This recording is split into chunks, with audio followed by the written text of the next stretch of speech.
এক ব্যক্তি হাতির ক্যাম্পে ঘুরতে গিয়ে দেখলেন যে হাতিগুলোকে খাঁচায় রাখা হয়নি বা শিকল দিয়ে বাঁধা হয়নি, বরং তাদের একটি পায়ের চারপাশে ছোট একটি দড়ি দিয়ে বাঁধা ছিল। এটা স্পষ্ট ছিল যে হাতিগুলো যে কোনো সময় মুক্ত হতে পারত, কিন্তু তারা চেষ্টা করেনি। কৌতূহলী হয়ে লোকটি প্রশিক্ষককে জিজ্ঞাসা করলেন কেন হাতিগুলো পালানোর চেষ্টা করে না।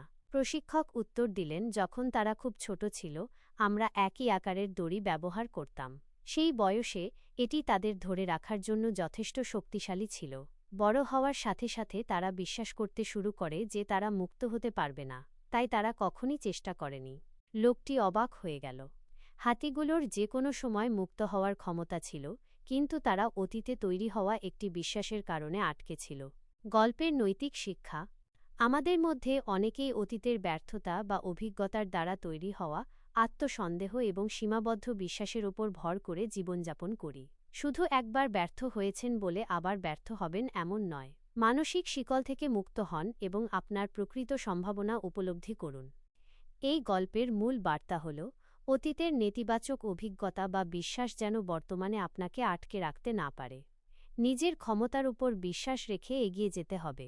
যদি আপনাদের আমার গল্পগুলো ভালো লেগে থাকে তাহলে অনুগ্রহ করে লাইক করুন, শেয়ার করুন এবং সাবস্ক্রাইব করুন। আপনাদের সমর্থন আমার জন্য অনেক মূল্যবান।